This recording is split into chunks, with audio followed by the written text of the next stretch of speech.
Ohayo gozaimasu, chez Ado Deska, ici Crazy Nassim Bizarre, j'espère que vous allez bien de votre côté. Soyez les bienvenus pour une nouvelle vidéo un peu plus particulière. Comme vous l'avez constaté, ces dernières semaines est sorti Resident Evil Requiem, le dernier épisode de la saga horrifique de chez Capcom. D'ailleurs, je vous avais proposé un let's play complet du jeu d'un total de 7 épisodes, que je vous recommande d'aller visionner si ce n'est pas encore le cas, que vous pouvez retrouver directement sur ma chaîne YouTube, ou alors, pour pas vous prendre la tête, je vous mettrai directement le lien dans la description de cette vidéo. Mais bref, ne tournons pas autour du pot, si je m'adresse à vous aujourd'hui, c'est surtout pour vous donner mon avis à propos du jeu, étant donné que je l'ai terminé plusieurs fois récemment dans toutes les difficultés proposées, et j'avais envie de vous partager mon expérience de joueur, mais aussi mon opinion, étant un gros fan de la saga horrifique de chez Capcom. Donc c'est parti du coup pour vous donner mon opinion dans la toute transparence, préparez vos seringues. Qu'est-ce que j'ai pensé de ce Resident Evil Requiem ? Parlons d'abord de l'aspect graphique. Pour préciser, j'ai joué et enregistré mes séquences sur une PS5 Slim classique. Dans l'ensemble, le jeu reste vraiment agréable à regarder pour une version console. L'image est affichée en 2160p upscalé, donc proche d'une 4K, mais en réalité agrandie à partir d'une résolution plus basse, située entre 1080 et 1440p. Le tout tourne de manière assez stable autour des 60 fps, avec une optimisation plutôt classique mais très propre visuellement. Si on compare les autres plateformes, le PC reste évidemment la meilleure version en termes de performance et de qualité graphique, à condition d'avoir une configuration haut de gamme. Du côté de la Switch 2, il faut accepter quelques compromis techniques, avec des éclairages plus simplifiés, des textures et modèles moins détaillés, une absence de ray tracing et parfois des chutes de framerate autour des 30 fps. En revanche, son principal avantage reste la possibilité de jouer en mode portable, même si cela se fait au prix d'une résolution et d'une qualité visuelle plus modeste. Pour ce qui est du moteur du jeu, le RE Engine, il continue de montrer tout son savoir-faire malgré les années, offrant toujours un niveau de détail impressionnant dans les environnements. Le moteur gère très bien les effets d'éclairage et propose une palette de couleurs adaptée à chaque lieu du jeu, donnant une identité visuelle forte et singulière aux différents environnements, ce qui renforce encore l'ambiance globale. Au niveau de la modélisation des personnages, les modèles sont très agréables à regarder. Le design de Léon dans cet épisode est l'un des plus réussis de la série, sublimé par le RE Engine, lui offrant un niveau de détail impressionnant, avec un visage légèrement marqué par la fatigue, des expressions réalistes, une chevelure soignée, tout en conservant un style très japonais. Ses vêtements et équipements sont également très détaillés, notamment sa veste bomber en cuir d'agneau noir avec col en fourrure, rappelant très fortement son blouson iconique d'aviateur de Resident Evil 4. Haut et pantalon tactique résistant, gants et bottes robustes, ainsi que des accessoires comme holster et sang, tous ces éléments donnent à Léon un look crédible, mature et visuellement très marquant. Quant à Grace Ashcroft, elle affiche un design sobre et mystérieux reflétant sa personnalité complexe et son rôle clé dans le jeu. Son visage est finement modélisé avec des traits réalistes et expressifs et sa coiffure soigneusement détaillée ajoute du dynamisme à son apparence. Côté tenue, elle porte une veste en cuir sombre ajustée aux teintes marron et orange, élégante et fonctionnelle, accompagnée d'un haut clair discret et d'un pantalon sobre et professionnel qui complète son style sans l'alourdir. Parlons maintenant de l'aspect central du jeu, la jouabilité ainsi que le game design. Le jeu nous fait d'abord incarner Grace Ashcroft, un personnage inédit de la saga, qui n'est autre qu'une analyste du renseignement pour le FBI, mais aussi la fille adoptive d'Alyssa Ashcroft, ancien personnage du bien-aimé Resident Evil Outbreak. Par la suite, le joueur aura la chance de jouer à nouveau Léon S. Kennedy, figure emblématique de la franchise, et agent fédéral de la DSO, l'agence antiterroriste sous commandement présidentiel. Le gameplay se distingue selon le personnage incarné, offrant deux styles bien différents tout en reprenant les mécaniques emblématiques qui ont fait la réputation de la série Resident Evil. En incarnant Grace Ashcroft, le gameplay rappelle les premiers jeux de la série, centré sur la gestion des ressources et la survie avec une dose d'action. On est clairement dans du pur survival horror avec un inventaire très limité auquel il faudra gérer astucieusement chaque objet tout au long de l'aventure. Comme dans RE7, RE2 et RE3 Remake, il est possible d'agrandir son inventaire pour stocker davantage d'objets. Ainsi, si vous jouez en mode de difficulté standard, vous devrez sauvegarder votre progression à l'aide des rubans d'encreur, un objet utilitaire classique et limité de la série. Cette mécanique imposée uniquement lors des phases avec Grace vous oblige à planifier vos sauvegardes, renforçant l'aspect survival horror du jeu. Elle s'applique également dans le mode de difficulté élevé du jeu en démentiel. Les phases de jeu avec Grace mettent aussi beaucoup l'accent sur l'exploration et les puzzles, en analysant minutieusement les environnements, mais aussi en interagissant avec certains éléments ou en lisant les documents disséminés pour progresser dans l'histoire. Côté contrôle, Grace est agréable à jouer, mais ses déplacements restent un peu lourds et lents, rappelant le style de RE7 voire de RE2 Remake, renforçant l'impression de réalisme face à des dangers biologiques inattendus. La survie ne se limite pas à fuir, Grace dispose de quelques armes à feu comme une arme de poing trouvable dans la salle à manger ou derrière le comptoir du lunch bar du premier niveau, efficace contre de petits ennemis, mais plus tard, après le passage à l'hôpital et la rencontre avec Léon, celui-ci nous prêtera le Requiem, un magnum surpuissant capable d'éliminer rapidement les ennemis les plus robustes. Malgré cette puissance, il reste crucial de gérer ses munitions avec soin, comme dans les jeux classiques de la série, pour ne pas se retrouver bloqué lors de sa première run. Vous pourrez aussi effectuer des attaques offensives en ciblant les points faibles de certains ennemis, déclenchant ainsi des actions défensives qui vous permettent de riposter et de vous frayer un chemin. Il est également possible de tirer parti de l'environnement et des comportements des ennemis en créant des distractions intelligentes. Certains adversaires peuvent même se retourner contre leurs alliés, offrant des opportunités tactiques pour progresser. Tout au long de l'aventure avec Grace, vous pourrez crafter certains objets grâce au collecteur de sang, un outil très utile pour progresser. Il permet de fabriquer des munitions, des rubans encreurs ou des injecteurs hémolytiques, particulièrement efficaces lors des phases d'infiltration. Pour cela, il suffit de prélever des échantillons de sang, généralement sur le corps des ennemis vaincus. Ce système apporte une mécanique de crafting originale qui enrichit le gameplay et la stratégie du jeu. A noter que dans les phases avec Grace, vous serez souvent confronté à un adversaire redoutable que vous ne pourrez ni vaincre ni tromper par la ruse, qui n'est autre que la fille, un stalker qui agit comme le véritable némésis de Grace. Dans ces séquences, seule la fuite compte, créant une tension constante et vous obligeant à rester attentif. Ces moments sont particulièrement prenants lors de votre première partie, mais deviennent plus prévisibles lors des parties suivantes, donnant aux joueurs un avantage qui neutralise la peur ainsi que la tension. Les séquences avec Léon privilégient un gameplay plus dynamique et orienté action tout en conservant une gestion des ressources proche des épisodes 4, 5 et 6 de la série. Comme dans Resident Evil 4 ou Resident Evil Village, le joueur dispose d'une mallette offrant un inventaire moins limité, capable de transporter beaucoup plus d'items. Il est également possible d'acheter des armes, équipements et améliorations via un gun shop, un système fidèle aux habitudes de la série. Contrairement à Grace, il n'est pas nécessaire d'utiliser des rubans encreurs pour sauvegarder lors des phases avec Léon, quelle que soit la difficulté. Vous pouvez enregistrer votre progression à tout moment au checkpoint, tandis que des sauvegardes automatiques se chargent de conserver votre partie. Avec Léon, l'exploration et les puzzles sont beaucoup moins présents, reléguant l'aspect recherche et analyse au second plan. Il arrive parfois de devoir trouver certains objets pour avancer, mais sans résoudre d'énigmes complexes. La progression reste assez linéaire, rappelant encore une fois le style des épisodes 4, 5, 6 de la série. Concernant les phases d'affrontement, les mécaniques de combat se rapprochent beaucoup de celles de Resident Evil 4 Remake. Léon peut notamment parer les attaques avec une hachette, un système similaire à la parade au couteau dans RE4. La hachette possède une barre de stamina et il faut parfois la réparer car elle devient inefficace si cette jauge se vide complètement. En parant au bon moment, Léon peut bloquer l'attaque d'un ennemi puis enchaîner avec une attaque de mêlée. Ces combats sont bien plus dynamiques et nerveux que ceux de Grace, rendant le gameplay plus direct et brutal. Comme montré dans les trailers, Léon peut même utiliser une tronçonneuse en combat, un clin d'œil d'ailleurs apprécié par les fans de la série. Le jeu propose aussi un arsenal varié permettant d'aborder les affrontements de différentes façons. Côté maniabilité, Léon est plus fluide et rapide à contrôler, même si le jeu conserve une légère lourdeur pour maintenir la tension bien moins marquée que chez Grace. Enfin, Léon affronte davantage de boss au cours de son aventure, là où Grace doit surtout faire face à un seul adversaire dans une ambiance plus horrifique et axée sur la survie. Les séquences avec Léon proposent plusieurs boss fights avec un ton clairement orienté vers l'action et la tension. Autrement dit, Resident Evil Requiem parvient à faire le lien entre les joueurs qui préfèrent le survival horror et ceux qui apprécient davantage le style action. D'après mon expérience, le jeu propose un équilibre entre ces deux approches pourtant très différentes, ce qui devrait satisfaire aussi bien les fans de longue date que les nouveaux joueurs. Les phases avec Grace et Léon offrent ainsi une bonne complémentarité, sans qu'un style ne prenne vraiment le dessus sur l'autre et reste globalement très agréable à jouer.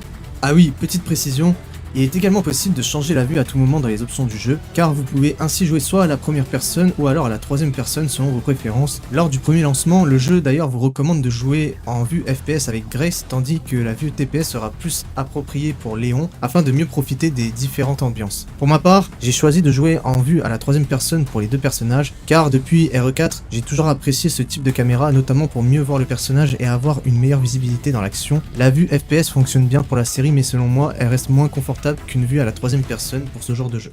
Attardons-nous maintenant sur le level design et la direction artistique que Capcom propose dans ce 9e épisode de la série.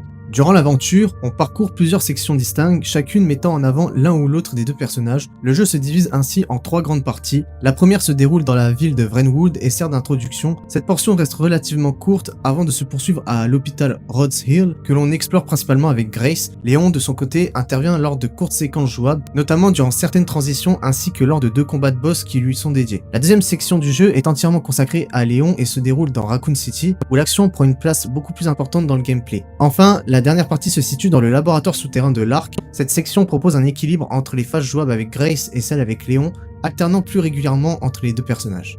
Pour la partie se déroulant à l'hôpital Rhodes Hill, on retrouve un level design assez classique très proche de celui des premiers jeux de la série. Le joueur se retrouve rapidement confiné dans un bâtiment dont les différentes salles sont interconnectées. Pour progresser, il faut alors explorer les zones, fouiller l'environnement et résoudre plusieurs énigmes qui permettront de déverrouiller de nouvelles pièces tout en affrontant des ennemis dangereux sur votre chemin. Cette section étant majoritairement centrée sur Grace, les affrontements sont plus exigeants, les ennemis sont plus résistants et certains peuvent même vous éliminer en un seul coup. Le jeu vous encourage donc davantage l'évitement ou une approche plus tactique des combats. Comme je l'avais mentionné, un nouvel objet entre en jeu, le collecteur de sang. Avec cet outil, il vous sera possible de fabriquer différents équipements qui vous faciliteront dans la progression et vous aideront à gérer au mieux les ennemis. Enfin, certaines phases ajoutent encore plus de tension puisque le joueur peut être poursuivi par un stalker, une créature appelée la Fille qui traque le personnage à travers certaines zones. Ces moments demandent alors de rester constamment vigilant afin de continuer à progresser dans l'aventure. L'ambiance de l'hôpital Rhodes Hill repose sur une atmosphère clinique sombre et oppressante, fidèle au style survival horror de la série, rappelant notamment le Manor Spencer du premier jeu ou encore le commissariat de Raccoon City. Le lieu prend la forme d'un ancien établissement médical délabré avec une architecture hospitalière classique, de longs couloirs étroits, des chambres de patients abandonnées, des blocs médicaux et des salles de soins laissées à l'abandon. La lumière joue un rôle essentiel dans cette atmosphère avec un éclairage qui est souvent faible et irrégulier entre des néons défectueux et des zones plongées dans l'ombre, ce qui accentue la tension à chaque exploration. L'ensemble crée un environnement inquiétant qui encourage le joueur à fouiller chaque recoin tout en renforçant le sentiment de danger. Au final, il s'agit d'une zone particulièrement réussie, mêlant réalisme médical, décadence visuelle et jeu d'ombre pour renforcer l'angoisse et l'immersion, un niveau marquant qui reste agréable à parcourir même lors d'une partie en New Game Plus. Une fois arrivé à Raccoon City avec Léon, Resident Evil Requiem adopte une approche assez différente dans sa manière de construire les niveaux. Le jeu se rapproche davantage d'un jeu d'action en TPS contrairement à l'exploration plus méthodique de l'hôpital Rhodes Hill. Les environnements sont plus linéaires et moins interconnectés, le level design guidant davantage le joueur vers un objectif précis. Dans cette section, Léon affronte 3 boss, le Titan Spiner, une araignée géante, une version du tyran modèle T501 et l'énorme Plante 43. Les combats restent agréables mais manquent de créativité, les boss étant des variantes un peu recyclées de ceux des jeux précédents, contrairement au bestiaire original et surprenant de Resident Evil Village. En dehors des boss, les séquences mettent clairement l'accent sur l'action avec des zones de combat plus vastes et un plus grand nombre d'ennemis à affronter simultanément. L'action atteint d'ailleurs son pic lors d'une séquence de poursuite en moto, un moment spectaculaire au ton presque hollywoodien qui rappelle certaines scènes de Resident Evil 6. Malgré son côté très scripté, cette séquence reste particulièrement fun à jouer et évoque même l'esprit du film d'animation Resident Evil Vendetta. Concernant la partie du commissariat, il s'agit d'une séquence assez courte qui mise surtout sur l'exploration et le fanservice. L'objectif semble clairement être de ravir les fans de Resident Evil 2 qui pourront prendre le temps de redécouvrir ce lieu emblématique de la série, rempli de secrets et de nombreux easter eggs. On peut notamment visiter le célèbre bureau des Stars, où plusieurs objets et documents font référence aux différents personnages de la franchise. On note aussi l'apparition inattendue de Tofu qui se promène dans les environs du commissariat, un moment assez surprenant et disons plutôt amusant. Parmi les clins d'œil les plus sympathiques, on retrouve également le fameux casier Jojo, une référence directe à Jojo Bizarre Adventure déjà présente dans le jeu original. En y trouvant la clé correspondante dans le commissariat, il est possible de l'ouvrir et d'y découvrir plusieurs objets comme les billets pour le zoo de Raccoon City offerts par Barry Burton, ainsi qu'une console Sega Saturn entourée de jeux cultes de Capcom tels que Street Fighter Alpha 2 ou encore le tout premier Resident Evil ainsi qu'un jeu Mega Man. On peut tout de même regretter l'absence de Jojo Bizarre Adventure Heritage for the Future, également un jeu développé par Capcom en 1998, à la même année de sortie que Resident Evil 2, dont la présence aurait parfaitement collé avec ce petit clin d'œil sympa. Raccoon City est présenté comme une ville urbaine dévastée avec des rues en ruine, des bâtiments effondrés et des véhicules abandonnés, renforçant le sentiment de chaos et de danger. L'atmosphère apocalyptique est accentuée par des couleurs sombres mêlant gris, rouge et orange, ainsi que par la présence de flammes et de fumée. Cette approche offre une vision à la fois familière pour les fans et visuellement plus intense. Cependant, j'ai trouvé la séquence de Raccoon City un peu lourde dans sa conception, avec l'impression de répéter sans cesse les mêmes actions dans des zones visuellement peu marquantes, à l'exception du commissariat qui aurait pu être plus impactant sur le plan nostalgique. Avec les récents remakes de Resident Evil 2 et 3, le retour dans ces lieux aurait mérité une identité visuelle plus renouvelée plutôt que de reprendre le même modèle en ruine. L'exploration semble alors surtout motivée par le fanservice. Malgré tout, j'ai apprécié les petits secrets et easter eggs disséminés dans la zone, même si l'ensemble reste un peu redondant. Abordons maintenant la dernière partie du jeu consacrée au laboratoire de l'Ark, un niveau classique de la série où l'aventure se conclut dans un labo. Malgré son côté un peu cliché, ce passage reste satisfaisant, proposant un univers futuriste et industriel avec des laboratoires ultra modernes, des installations de confinement et une technologie de pointe. L'éclairage artificiel entre néon blanc et bleuté crée de forts contrastes qui renforcent l'atmosphère froide et oppressante. Le design alterne grands couloirs ouverts pour l'action et salles plus étroites pour la tension, avec de nombreux détails inquiétants, offrant un environnement immersif mêlant fascination et menace constante. Dans cette section du laboratoire de l'Ark, le jeu alterne entre Léon et Grace, offrant à chacun un temps de jeu similaire et un level design adapté à leur style. Avec Grace, la tension est particulièrement marquée, notamment lors des passages avec les liqueurs, où il faut privilégier l'évitement plutôt que le combat. Pour Léon, l'accent reste sur l'action avec des affrontements plus directs et 2 boss à affronter, dont un combat contre Hunk axé sur le corps à corps avec une hachette, rappelant les duels contre Krauser dans Resident Evil 4 Remake, mais manquant de mise en scène spectaculaire et de moveset original.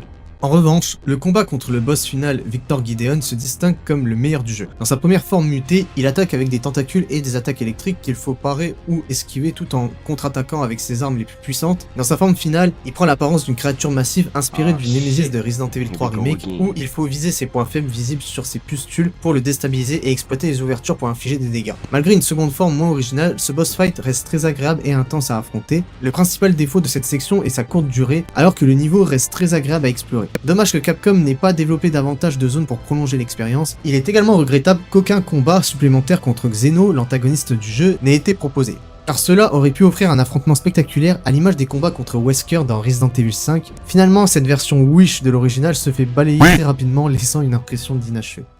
Passons à la conclusion. Voici mon verdict. Dans l'ensemble, Resident Evil Requiem est un jeu palpitant à jouer, mais qui manque clairement d'ambition dans son approche et sa proposition au sein de la franchise. Là où Resident Evil Village offrait une vision plus audacieuse et radicale, Requiem reste dans la continuité sans vraiment apporter de nouveautés fraîches par rapport à son prédécesseur. Mon expérience de jeu reste néanmoins satisfaisante, avec un gameplay qui reste tout de même efficace, fun, immersif et toujours capable de satisfaire les deux parties de la communauté. La première section centrée sur le survival horror est totalement réussie. La partie à Raccoon City est agréable à revisiter grâce à un style visuel différent, mais manque d'équilibre dans la conception des niveaux et perd un peu de son effet nostalgique à cause des remakes précédents. La section finale du laboratoire de l'Ark reste classique mais plaisante à explorer, malgré un manque de contenu supplémentaire, et le bestiaire demeure correct même si certains boss manquent de créativité. Côté scénario, j'ai apprécié l'intrigue principale et les personnages inédits introduits dans cet épisode, même si certains apparaissent très brièvement et sont rapidement mis de côté. En revanche, j'ai beaucoup aimé les éléments supplémentaires qui enrichissent le lore de la série. Pour ceux qui ont terminé le jeu, je recommande vivement de lire le rapport de Grace dans le menu qui résume l'ensemble des événements de la saga tout en intégrant les nouveaux éléments narratifs créés pour cet épisode.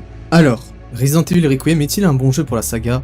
Oui, clairement. Il reste un très bon épisode avec ses qualités et ses défauts. Il ne réinvente pas la formule et reste dans les sentiers habituels de la série. Il faut toutefois relativiser les choses car à travers tout cet encensement, je remarque que le jeu est classé très haut sur Metacritic dans la catégorie meilleur jeu, notamment côté joueur avec un user score de 9,6 sur toutes les plateformes, juste derrière Clair Obscur Expedition 33 avec un score similaire, ce qui montre l'enthousiasme général de cet épisode. Alors je ne suis pas là pour juger l'avis des joueurs, mais quand même pour un jeu qui en soi reste très bon, mais qui ne cherche pas à sortir de ses sentiers habituels en proposant toujours la même formule depuis ces dernières années, je pense qu'il faut remettre un peu en question l'avis des joueurs. Après bon, il y a aussi ceux qui mettent des 20 sur 20 au jeu de façon totalement légitime, alors que ce sont les premiers à détester Resident Evil 5 et 6 qui soi-disant sont trop action, alors que Requiem reprend beaucoup d'éléments déjà vus dans ces jeux. Bref, il faut arrêter de se voiler la face. Resident Evil Requiem est un très bon jeu, c'est un très bon Resident Evil, et je ne peux que vous le conseiller si vous n'avez pas encore mis la main dessus, vous avez passé de très bons moments.